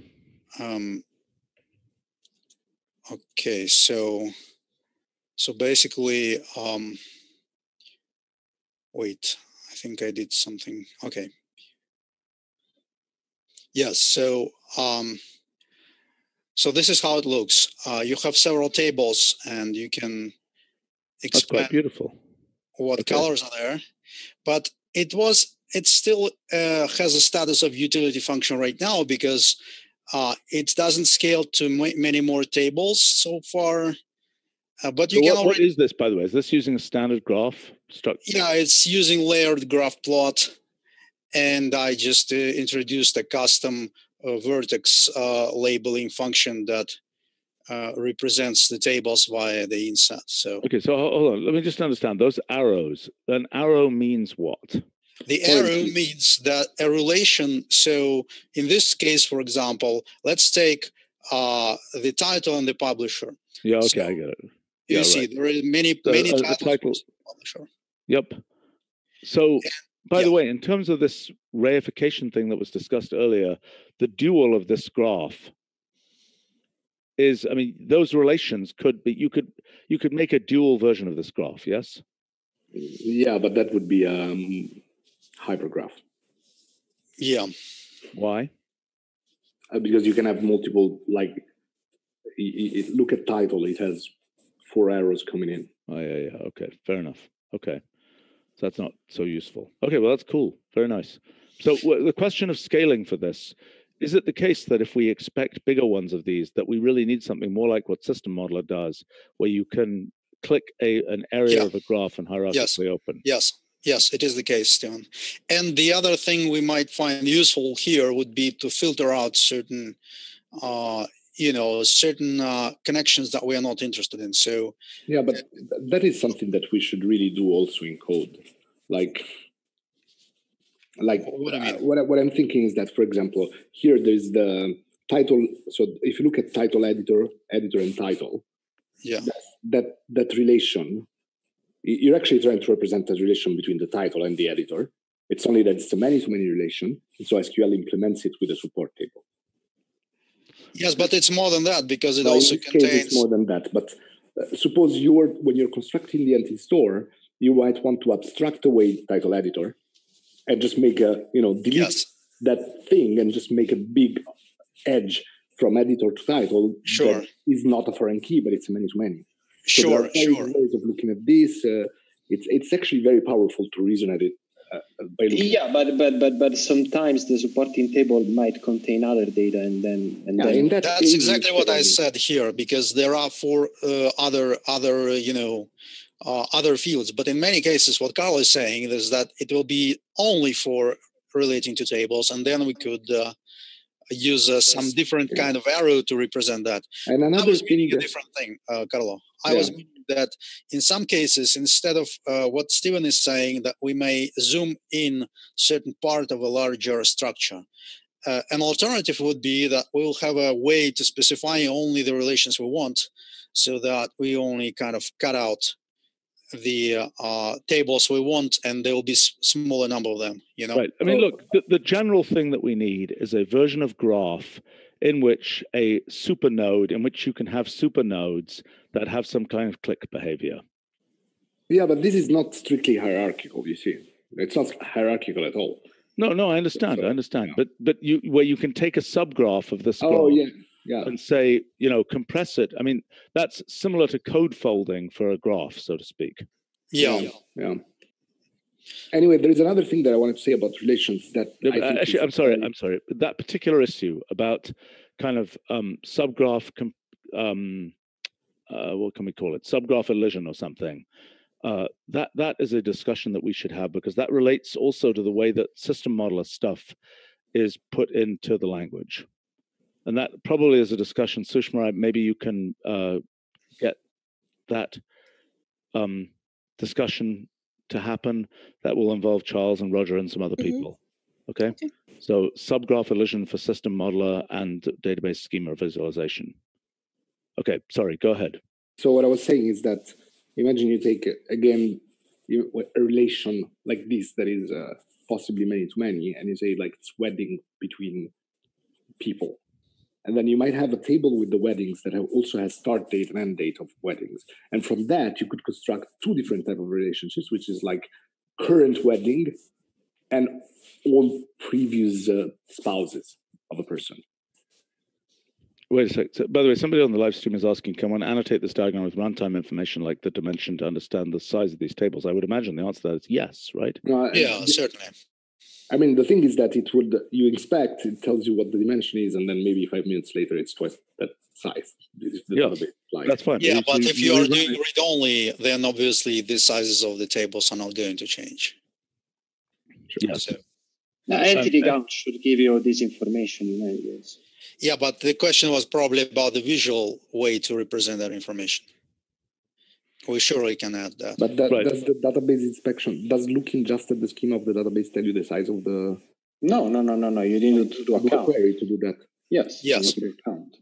Right. Anyway, so what I was saying is that from one of these relations, you could also add a filter on the relation and say, and synthesize several properties depending on the filter. So the example was, you have a table that represents weddings, you abstract away the table, and then each person has a current spouse property and past spouses property, but it goes through the same table. So I guess what, Carlo, correct me if I'm wrong, what you're saying is that in addition to relations which exist as raw relations in the database, it will be much more powerful when we include relations that we can define ourselves and the users can, and they will also be represented in a certain very appealing visual way. Yes, but what I'm saying is that another thing is that, so in a relation, you do several hops of, like several of these raw arrow oranges can become a relation when you go together. But the other thing you can do is that when you are on a node of this graph, you can add a filter. Yeah, sure. So these are the components that you can. So you will name that then differently. So you'll have you can have two wedding relations, and both of them will be based on the same intermediate table. Exactly. Yes. And we need the primitives, graphical primitives, or design how we nicely represent all that, so that someone can just have a brief look at this schema, which will be much richer visually, and immediately see what's going on. Yeah, but first we should probably have it working in pure code. Anyway, so okay, I'll stop sharing. Yep. Okay, let's go back to Ricardo then. Okay. So yes, entity function. Yeah, we were here. Mm-hmm. So the slightly bizarre feature of entity value is that fundamentally entity value of A, B is A of B. Or actually, in this case, B of A. It's the other way around. Entity value of A, B is B of A. Is the shorthand for entity value. What? It's a shorthand for entity value. Entity value is the real way of calling that. Like entity has a sub-value that calls entity value. I'm sorry, I'm noticing something on the live stream that's crazy. Somebody's saying, currently there's no data import in the Wolfram language. Go look at the documentation. It's a function called import that imports 400 different kinds of things. Anyway, okay, let's keep going. So yeah, so what I was saying is that when you call entity with sub-values, you apply a property to an entity, that's just calling entity value. Entity value is the true form.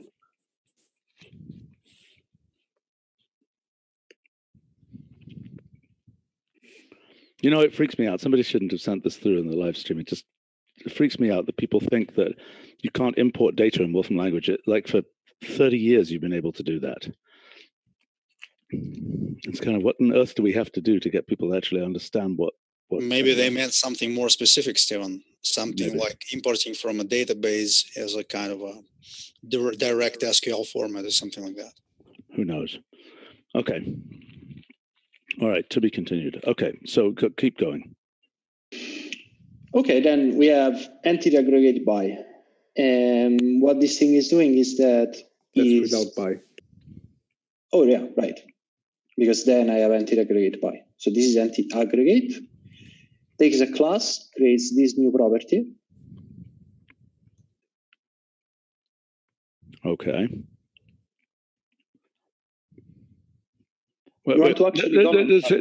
Scroll down. What are we going to see here? So we're seeing these various functions that we were talking about before, which we're still designing. We're seeing these actually implemented here, right? Is that the point? Yes. Yeah. Okay. And not only this is not only the implementation of the new functions, it's actually all of them running against the database on Ricardo's computer. Yeah. So if I took one of those functions, I could see in principle the SQL translation of what was being asked here. Is that right? That's another of Leonard's utilities. Yes, we have a way basically to print. Show me one, just so I understand how horrifying it is. Give me a couple of, like a minute or two, I'll dig up the name for this function, okay? Because it's in utilities. And so this is actually doing a filter by using the arrow syntax. Mm-hmm. And this is with an So that's like an implicit entity filter. Yes, it is. Not like, it is. Okay. Wait a minute, there are two filters there. What is that syntax? Okay, so this is the arrow filter where basically you combine those filters together, right? So this is basically an hand, which basically you're saying that you want the entity to have title business and the price to be greater than. But if you want to do or you need to do some complex stuff where basically you are comparing two columns together, like you're saying that, for example, age must be greater than something or from another field from the entity itself, in general, you need to use a function. And so you can compare fields with each other. You can say, give me everything where those two fields get the same value. Or anything that you can represent basically with this kind of operators. Right. Radars. I understand. The other thing is a simplified version of what you can do with entity function. Yes, okay. Exactly. And I think this is it, because basically what we were doing with entity select. Okay, so just to understand, you see that you can basically feed the entity select directly a function and use it, or you can you can create a new property and then use it later to select, which is why the way you nest those structures is really important. Right. So just to understand the shape of what we have to do, the set of functions that you've been talking about here is more or less the complete set that you think we need for the subsystem we're building here. Is that true? More or less. More or less. We haven't shown you. So first of all, we haven't really gone into take, because limiting the result is very easy to do in SQL, but offset is not that easy. So take from 100 to 200 might be as low as taking the whole 200 if we don't do it properly. Mm-hmm. And the other one is entity annotate thread that is related to walk-in relations, and we're not yet done with the walk-in relations. Okay, but so just so we're clear, I mean, there is more design work to be done on these functions, but we are definitely getting closer. I mean, There's probably another couple of hours of polishing to get these functions nailed. It will be good to make sure we don't have a boatload of other functions that are suddenly going to arrive at the end. So you say there's a take. Is there a random sample piece of functionality? A random sample exists already, but that's one thing that is kind of hard to implement. I mean, there is the whole business types. Yeah, but I think that the important... you can transform basically one type to the other. You can pass one integer and stuff like that, and or create a date. And there are a lot of SQL functions that most of the time we can compile to Wolfram Language symbols. For example, now it's obvious you can compile now to the database equivalent. Mm-hmm. I'm not sure we always have a one-to-one representation with all the functions. And so this is probably something that I want to see the SQL just to be. Just one thing regarding like the thing that we missed now that we need to decide is what happens when we have these entity class-like things. What happens when you apply entity list to them? What do the explicit single entities that maybe have been aggregated or joined or mangled in whatever way look like? Because they will not have anymore a first argument that is just a string. And what does the identifier looks like, the canonical name? Is it an association? Isn't that what we've already had to address for food, for example? No, I don't think. No, I don't think so either. I think that the problem of food will kind of go away after we have entity aggregate by, because in the end, implicit entities are better thought of as aggregated entities. But so the thing that you're saying is you have in what one might call computed entities. The point here is that we don't have a pure, here's an entity, it has a canonical name. Is that right? Yeah, no, I mean, there is, so I have two proposals that were in the notebooks that you saw 2 days ago about a naming scheme for the canonical name. One is hierarchical, it gets formed with lists of lists, basically. And the other one is actually a named association that gets flattened every time. But there is always a unique, like all these operations preserve the existence of a unique identifier for each of these tables. So you can always say, oh, I have aggregated by this, so now this is the primary key, the canonical name. Wait, I lost something there for a second. I'm overdue for eating my lunch and so on. Can we do entity list of this, Carlo? Is this working right now? No, I don't know if it works right now on your branch. Yes. Okay, so no, basically it doesn't? I mean, the first argument is wrong, but the second argument is right. I don't know what branch you are of entity framework, actually. That's what's it's probably the wrong one. By the way, to respond to a couple of things on this live stream, somebody was talking about CSV import. If you look at the latest version, 11.3, I think CSV import is dramatically more efficient. With respect to data set and doing large things in data set, yes, we're working on improving that, but the whole point of what we're doing in this meeting is to talk about the whole sort of giant out-of-core version of what happens with data set. This is kind of the out-of-core analog of data set, working with things that can be done with relational databases. We will have other ones working with things that can be done with other kinds of out-of-core systems, like NoSQL stuff and so on. But maybe we can, sorry, did we figure out how to get the actual SQL query here? Sorry, Stephen, it looks like I don't currently have a single function that does it because we made it through a larger refactoring and it's not back. But you must have it in one of those older notebooks in the I just want to see something. Already evaluated from before. Yeah, you should have notebooks with SQL inside. And well, also about that importing, Stephen. Okay, I will put something in chat and if you can just execute it, Ricardo, on your machine.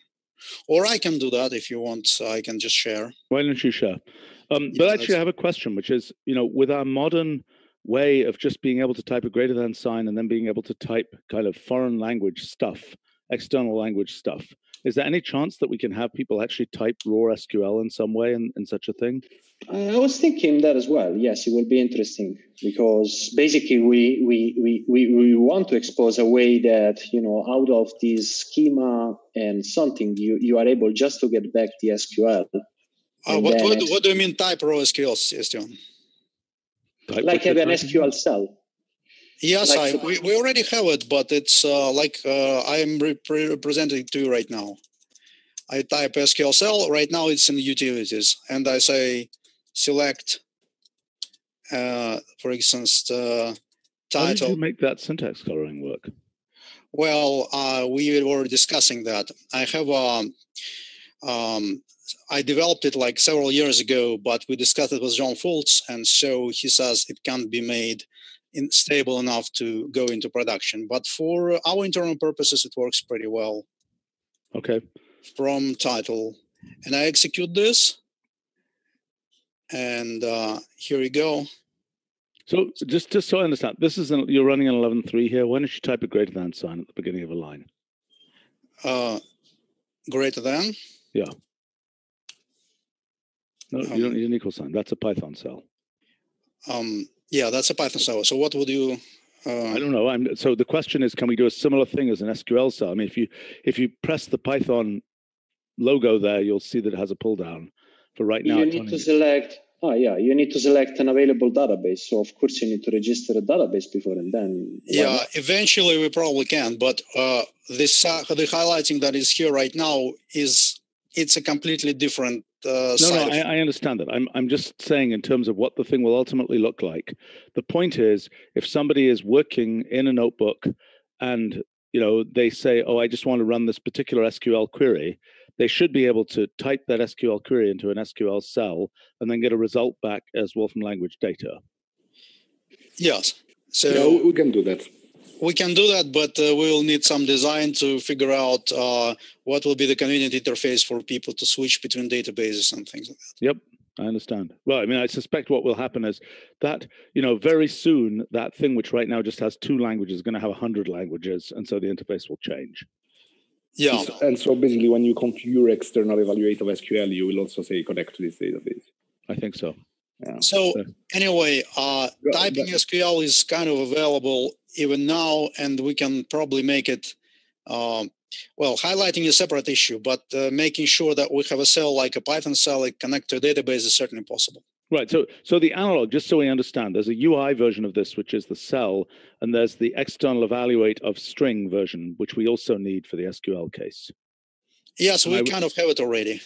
Well, then can we merge that with external evaluate? I mean, that is, external evaluate takes a language name, and it takes, there's this notion of an external session, which is... There is one thing more about SQL that basically normally you write the query and the data, you take it separately. Now, of course, if you're writing like SQL directly into a cell, you write data with the string. But we produce a query and the data is separated. And then basically it's for escaping, basically to make sure that people don't do mistake and they get SQL injections. And so basically you provide a template for the query and data, and we make sure that basically that if there is something like drop table something, it's escaped. Okay. Let me rephrase I think that you said that in a very obscure way. If in SQL, sometimes you can say like select blah blah blah, and then where. And then there is a number in there. That number is treated as a template slot. There is this notion of SQL template, basically. And the reason they do that is because so that you can only change that number.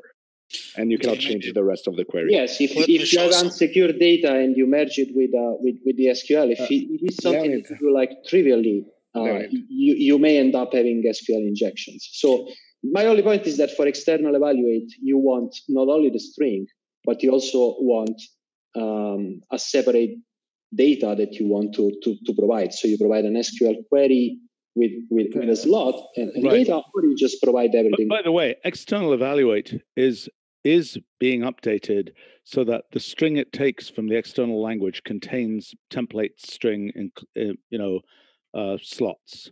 So in other words, if you want to say, do something with Python using %, right? That will be trivial to do. Because it's really just so I wanted to show, Stephen, you were asking about SQL generated by the queries. Leonid, your example is wrong. You need an entity value around it.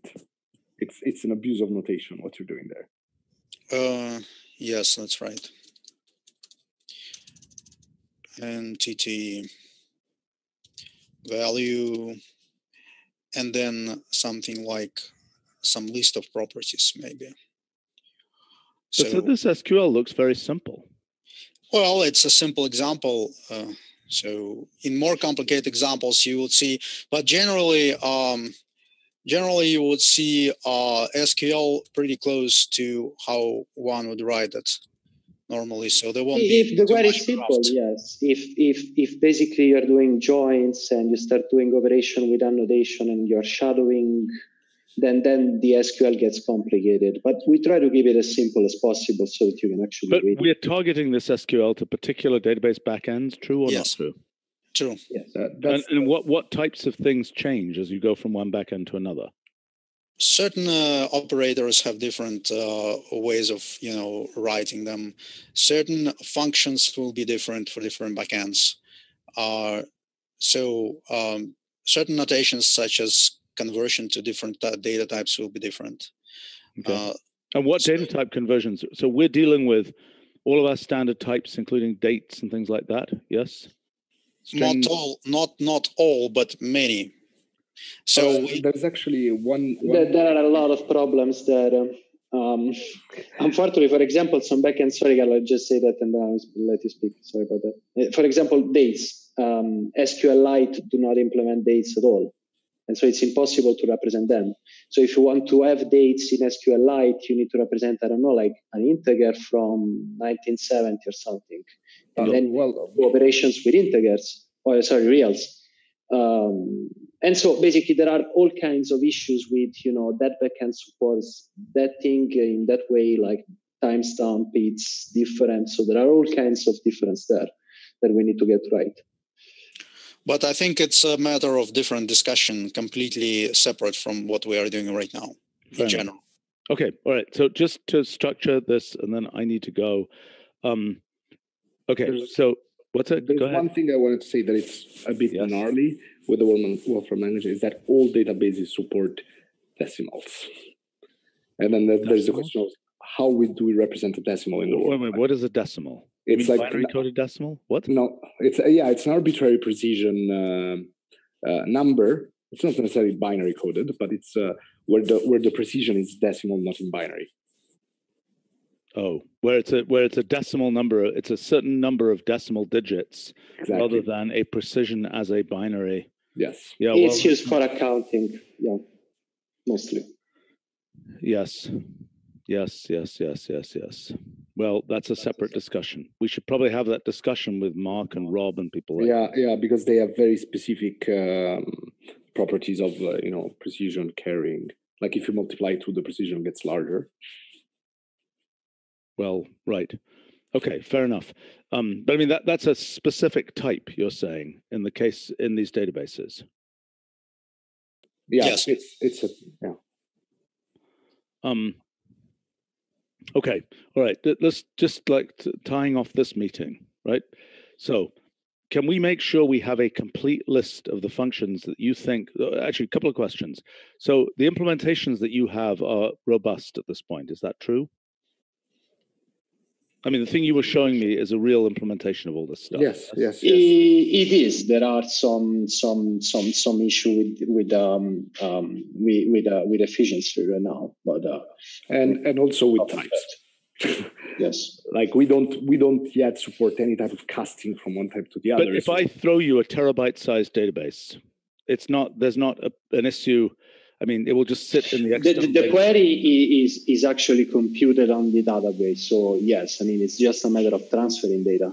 But usually you don't transfer 1 million of records in any case. Or rather, as Samir was saying, like usually what you do if you have a terabyte of data is that you aggregate it several times and you perform some operations on the data. Like, yes. But those are representable by what we're doing here, right? So those can happen in the external database. Yes.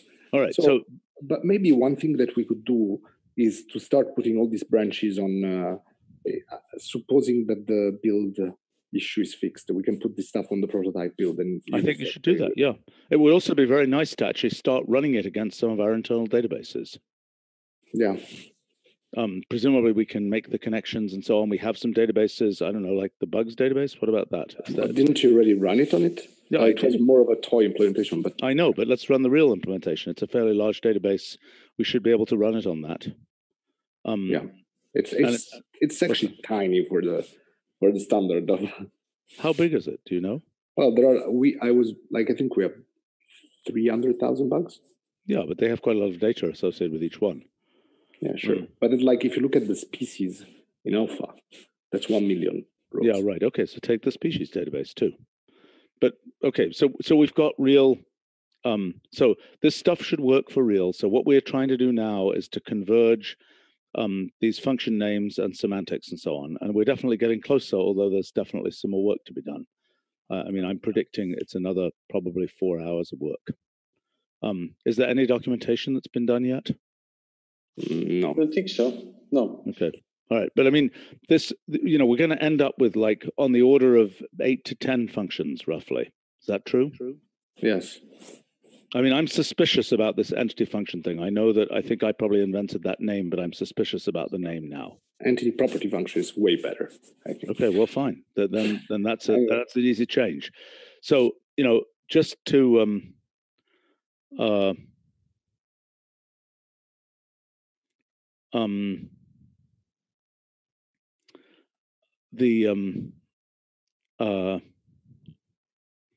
right. Yeah, okay, fair enough. Stephen, we still need to discuss entity naming, and that will be a separate issue. We need to What is entity naming? Single you mean this thing about composite entities? Yeah, like when you have a single composite entity, what's it? How do you, like, again, you let's take the continent thing. Like the second argument, should it just be Europe, or should it be continent goes to Europe? That should it refer to the original table name? Sorry, property name in the original table. Yeah, I understand. But I mean, this is what you have here is an entity constructed by a computation. And obviously, it's not resolvable to a trivial canonical name because it didn't have one. It's been computed. So what we need is just to capture, you know, freeze dry whatever that computation is, and that is, you know, that is the symbolic name of the entity in some sense. Yeah, but there are several ways of doing it. Okay. Like for example, if you have a join, it would be quite natural to make it put it into a list of 2 elements, the left key and the right key. Okay, but let me make the comment. Whatever you say, whatever is the answer to an entity, a composite entity can be represented as blah, you should also just be able to type it in. Right? Yes. So if you say it's this list, which I don't think is going to work for a variety of reasons, I mean, I'm suspicious about this thing. In other words, it's either the computation. Go ahead.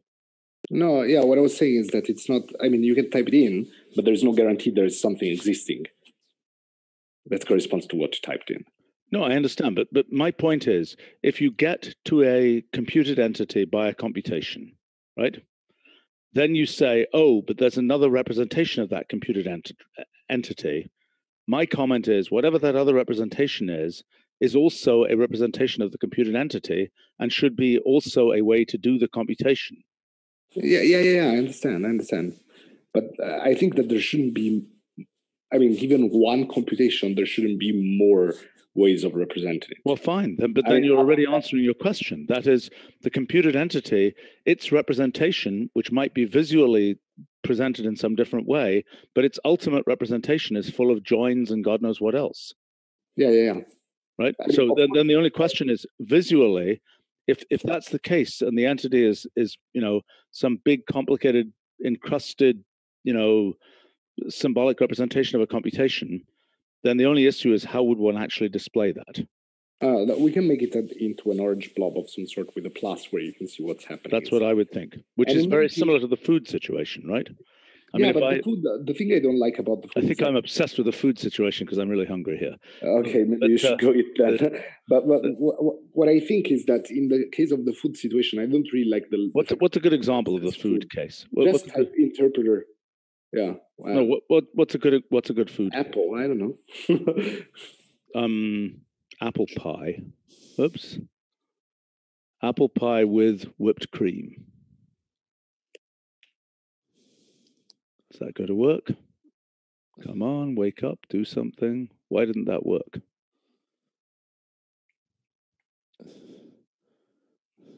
Is Michael here still? Yeah, I think it doesn't work because we don't have. There is not a single apple pie with whipped cream. Well, how many are there? Apple pie is probably many. I see. Oh my gosh. Well, okay. So which one? Referring to food for intended to return to food intended use? Is that an apple, a pie, an apple as in one to be made into a pie or something? Sure, no. What's that? I'm not sure right now. Okay, but in any case, this is what's a good example? I mean, if I say chocolate chip cookie with. But if you think about it, like wait. Let Michael finish his chocolate chip cookie. Sorry. With oatmeal.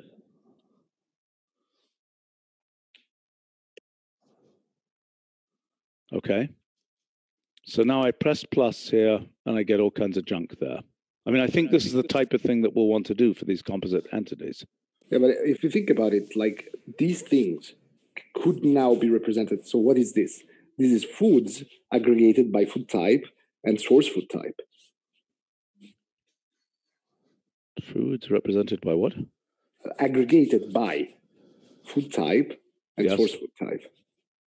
And what? And source food type. In this other case, it's food type, added food type, and variety. Those are the three properties you aggregated on. Okay, so you're saying that maybe we can have a representation, a visual representation, something like this. What I'm saying is that we don't need implicit entities anymore. I mean, we can support them, but now we have a better theoretical standing on which to express them.